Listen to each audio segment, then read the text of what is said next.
This is the first lesson of the first official lesson of the transcriptomics side of things for BVCN. So I'd like to first introduce myself. My name is Arkady Garber. I'm a bioinformatician at the University of Montana. I work with John McCutcheon here. We're looking at mealybug and the symbionts, but I have a lot of background in environmental microbiology. So I've done quite a bit of metagenomics, metatranscriptomics, transcriptomics.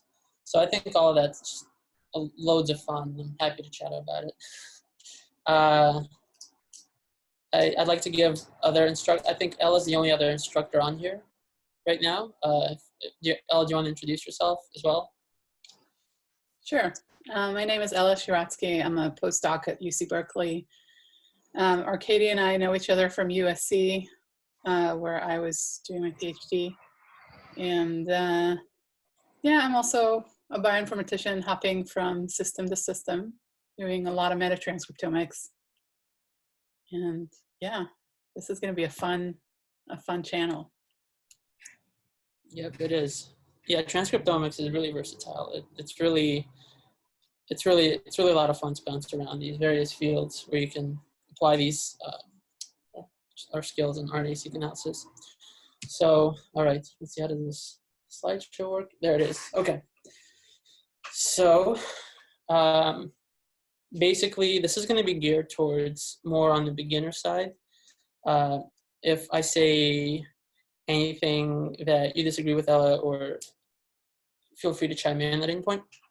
But I'm just going to give start with a broad overview of what a transcriptome is. Quite simply put, it's a measure. You're basically looking at total RNA in whatever sample you're interested in. So I really like this graphic that I pulled off of Wikipedia, actually, to sort of compare the different kind of methods you can use to analyze samples, like a microbial community or tissue or what have you. And I think that RNA is quite commonly used in association with this idea of activity. So in my case, if we're interested in looking at microbial activity, we want to look at the transcriptome. But it's not really the case. It's closer to the activity of a microbial community than DNA. But as someone once taught me, I like to think of it this way. DNA, if you have a genome, you're basically looking at what a microbial community can do. Transcriptome will tell you what they're trying to do, or what they want to do, rather. A proteome is what they are trying to do, and then a metabolome is actually a much more direct, you're looking much more directly into what's actually going on. If you have a metabolome, you're measuring sugars, amino acids, lipids, what the microbes are actually producing. Okay. So I think transcriptomics is really a versatile field. So for this introductory lesson, I really thought that it would be nice to kind of highlight some of the transcriptomics-based studies that I think use RNA data really nicely.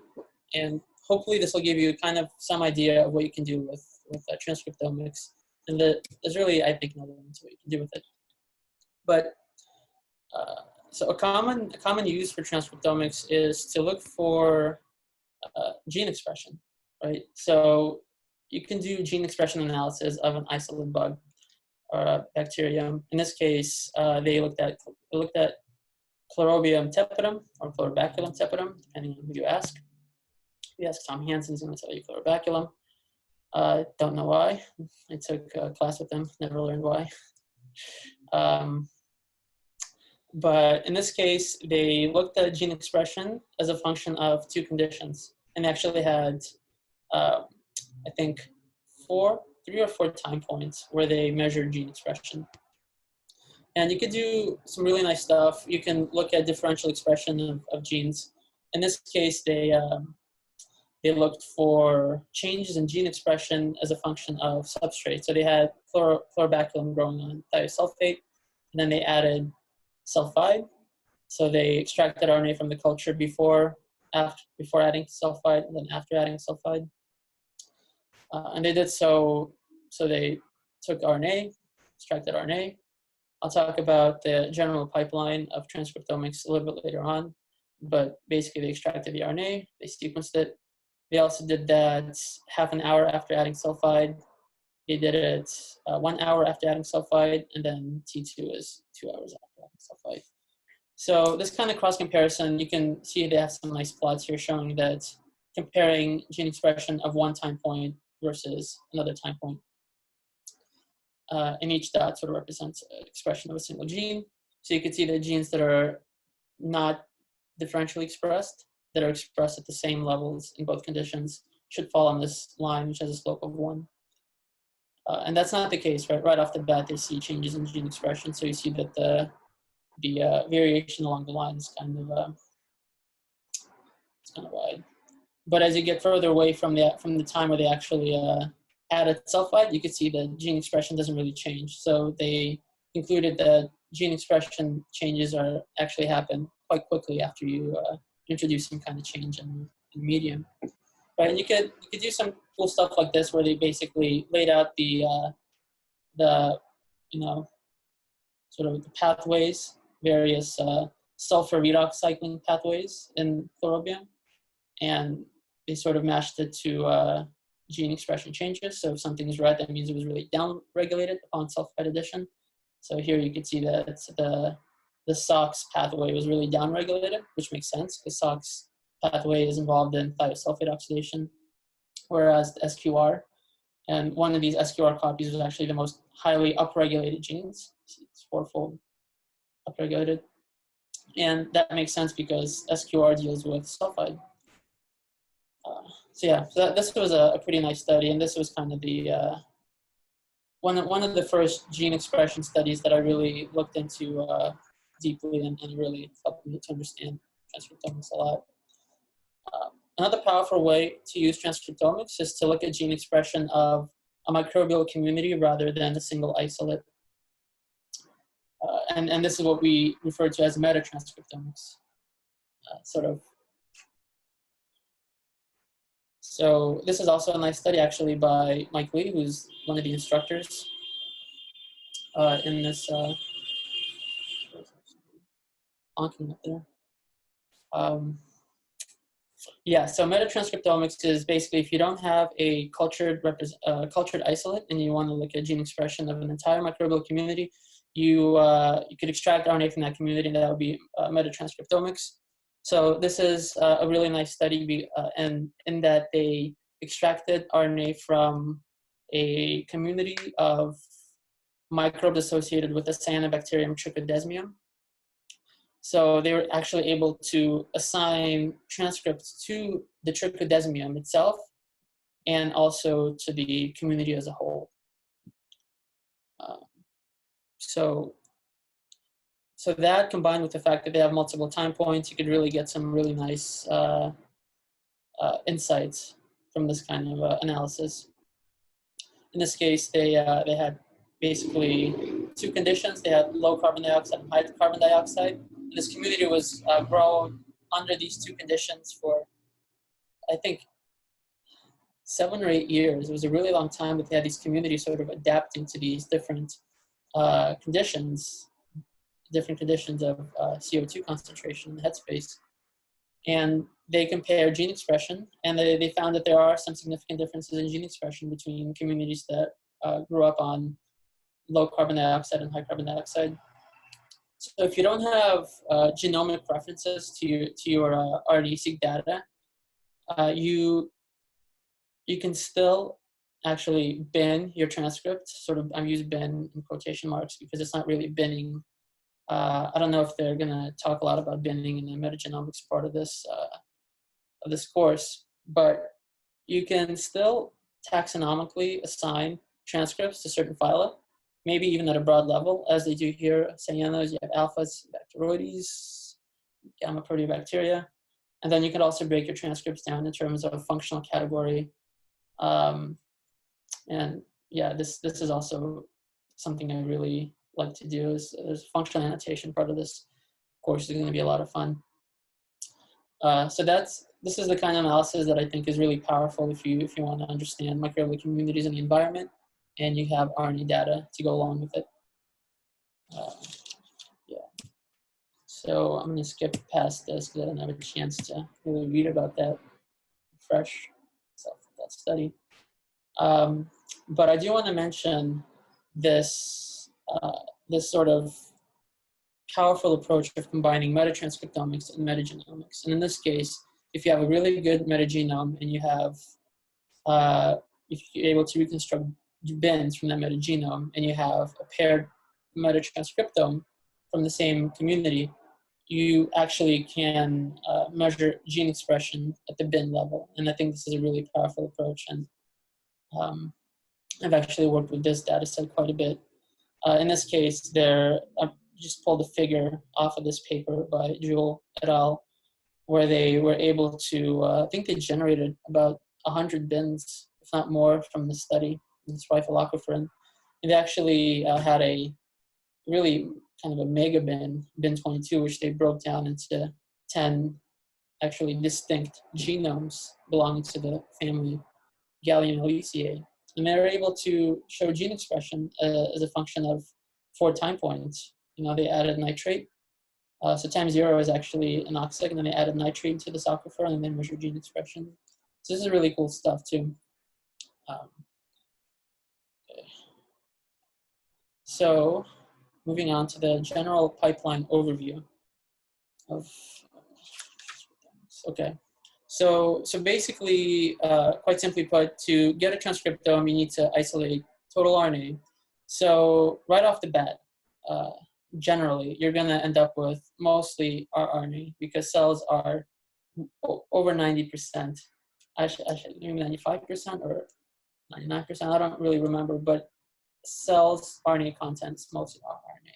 So once you isolate RNA, the first step usually is to ribodeplete your RNA. And I will have a lesson going forward about ribodepletion because I've actually been dealing with this for the past couple of months. So it's fresh in my mind. So I'm happy to talk about it with a lesson and tutorial on how to do some ribodepletion in silico. But here, when I say ribodepletion, I don't mean in silico. I mean in the lab. You can actually treat your samples in a way where you can get rid of your as much of the rRNA as you can.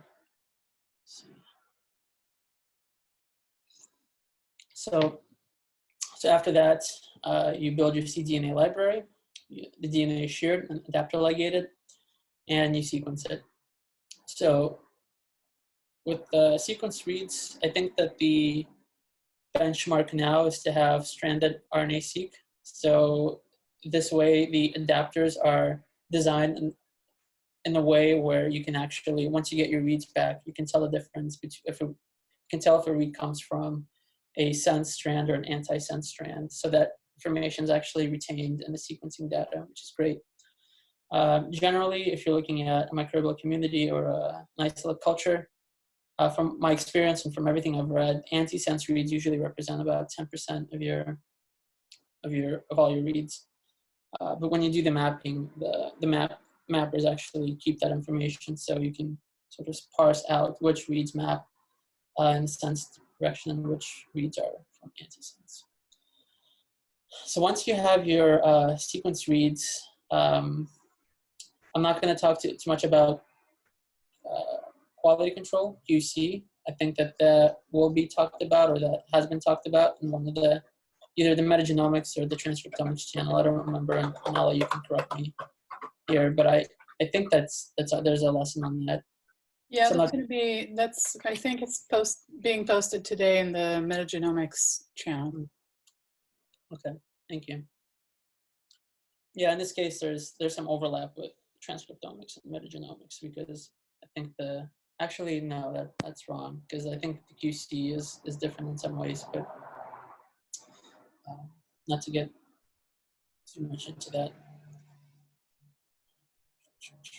Okay, so after you sequence the reads, there's a number of things you can do with them.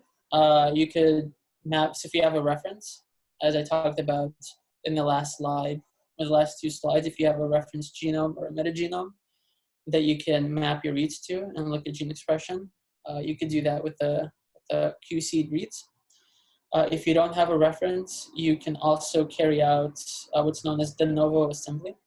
And there is a number of tools out there for that, which I'll briefly just mention in the slide later on. But de novo assembly is basically you're reconstructing the transcripts from which the reads are originating. So once you have your de novo assembly, if you have eukaryotic data, you can look at alternative splicing analysis. I have basically no experience with this, or very little experience with this, so I fortunately can't really answer any more questions about how this works. On the other hand, you can, what I do have experience with is gene prediction and functional annotation. And that's, I think that's a lot of fun. You could basically figure out which transcripts are associated with which processes. I think Ben, one of the first lessons in functional annotation was actually Ben's ORF calling or gene prediction. So you could, if you missed that, I highly recommend watching that. I think that was lesson 1 or 2. So deciding the insert size. So this is something that caused me a lot of confusion when I was starting off, because I dealt with a lot of data that was already published. So I never really sequenced myself until very recently, where I've actually collected samples and I had to figure all this out and make sure that everything was done correctly. So I want to briefly mention this, and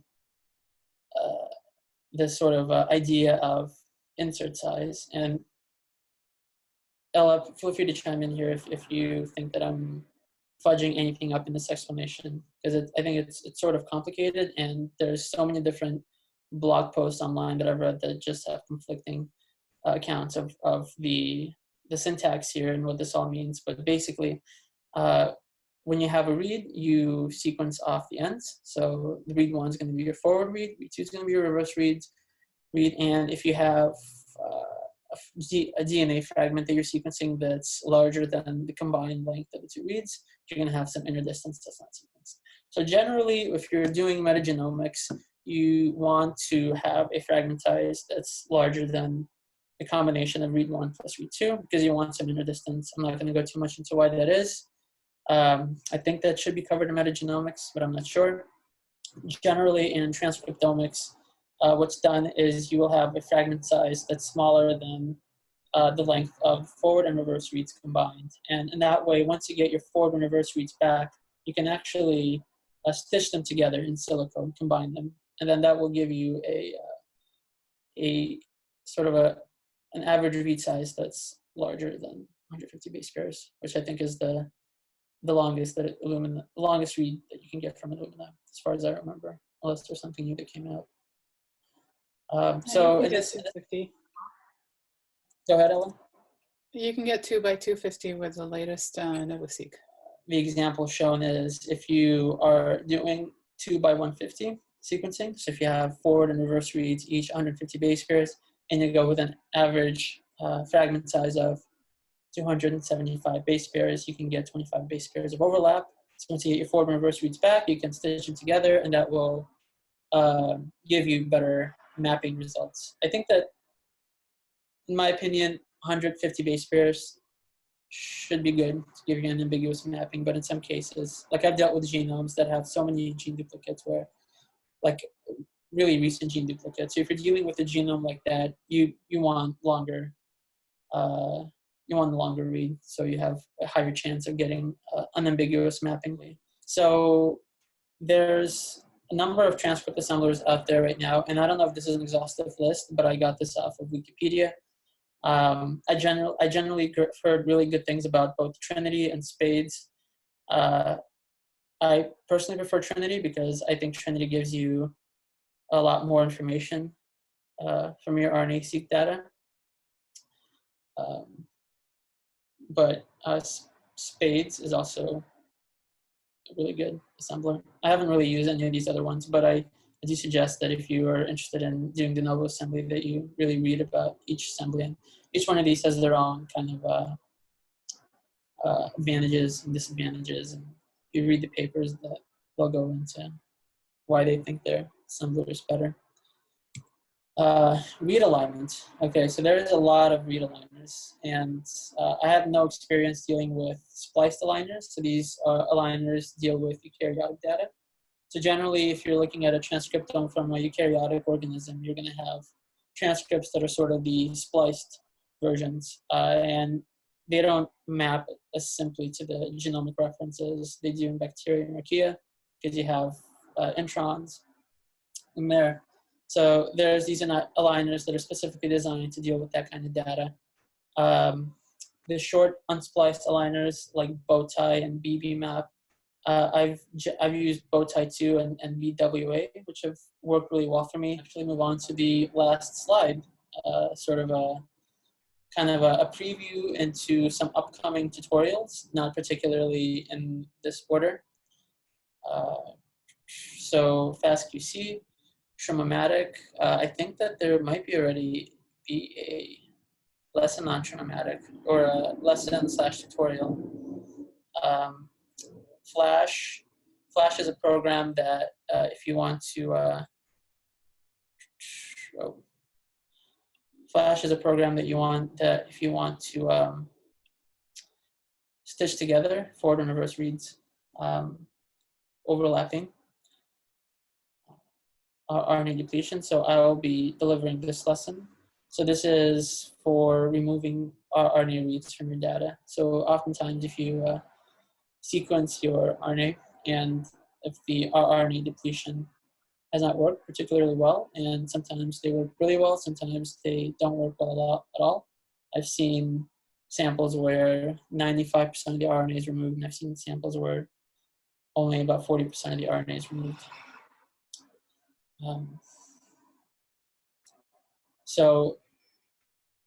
There's a program that I'll be going over called Short RNA, where it'll allow you to remove the RNA reads in silico.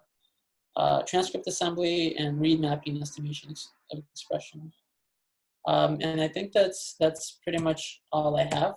So thank you.